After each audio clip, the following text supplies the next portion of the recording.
Lorsqu'en 1995, le directeur général de l'assistance publique, Alain Cordier, a souhaité créer au sein de l'institution un espace éthique, il était assez évident que la vocation de notre structure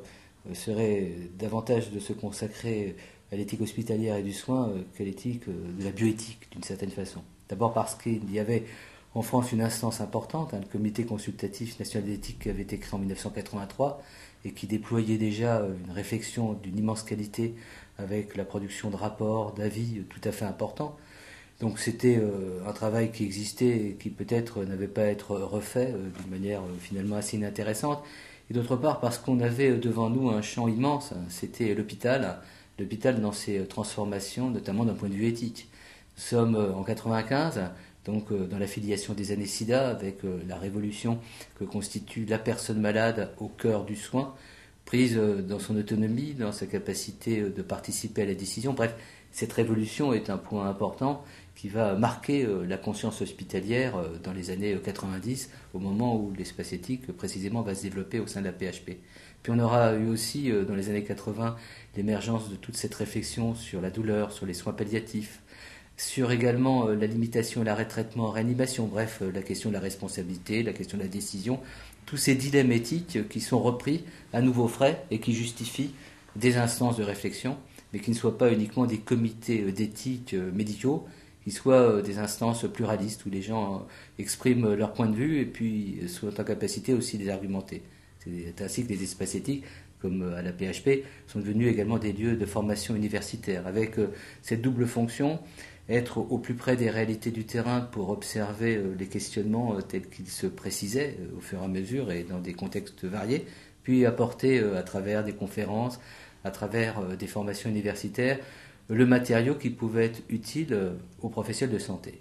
Et l'option qui a été intéressante dans la création de l'espace éthique de la PHP, c'est de déployer une réflexion éthique pluridisciplinaire, mais au sein de la démocratie, c'est-à-dire de vraiment défendre ce que l'hôpital public incarne, c'est les valeurs de la démocratie, les valeurs de justice à travers l'équité dans l'accès aux soins, les valeurs de la dignité, bref, tout ce qui est le soubassement même, le fondement même de l'éthique biomédicale, puisqu'on sait que l'enracinement moderne de l'éthique médicale, c'est après la Shoah que Denis Rombert, et donc on est vraiment dans ces principes extrêmement concrets qu'il faut mettre en œuvre, et que sur le terrain, des militants associatifs, au même titre que des professionnels de santé, déploient.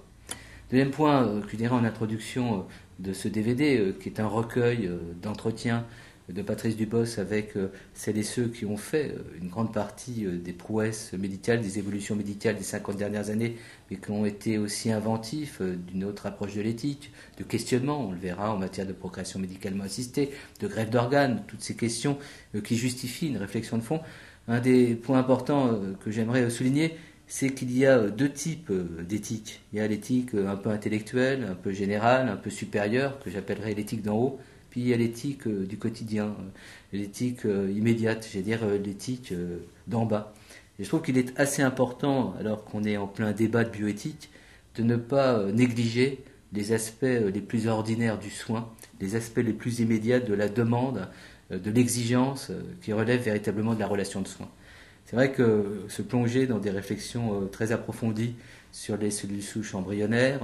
sur les nouvelles prouesses en matière de thérapie génique, c'est certainement très important et ça permet à des gens qui n'espèrent plus vraiment d'avoir une nouvelle vision de la guérison possible. Mais au quotidien, les professionnels rencontrent aussi des personnes très âgées, des personnes très handicapées, très démunies socialement.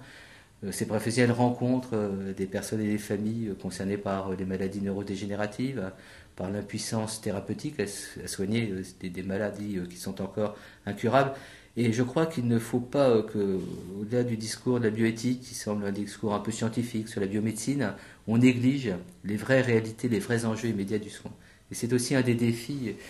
qui a été pris en compte par Patrice Dubos dans l'élaboration de ce DVD. C'est-à-dire recueillir des paroles avec leur sensibilité et pas uniquement faire l'inventaire de prouesses. Puis d'autre part, mettre à la disposition d'un public le plus large possible des documents, des matériaux. C'est un peu les archives de l'espace éthique qu'on avait collectées, disons, dans les 10 premières années de l'espace éthique et qui ont une valeur de repérage historique. Ça pour dire qu'aujourd'hui, on sait très très bien, l'éthique, c'est un enjeu de démocratie, un enjeu de liberté, on le voit par rapport à la génétique, en quoi les libertés individuelles peuvent être mises en cause, le privé, l'intime, le secret, la confidentialité, c'est toutes les questions directes de l'éthique. Mais l'éthique, c'est aussi comment vivre ensemble et assumer des responsabilités ensemble, et au nom de quoi on fait ce qu'on fait, jusqu'où on va dans nos décisions. Comment impacter en quelque sorte quelle est telle initiative, comment évaluer les conséquences possibles d'un certain nombre de décisions,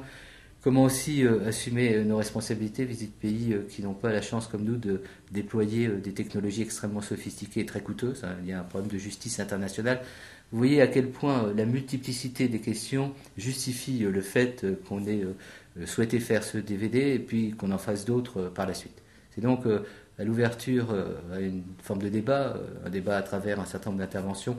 et à une discussion que nous invite ce travail.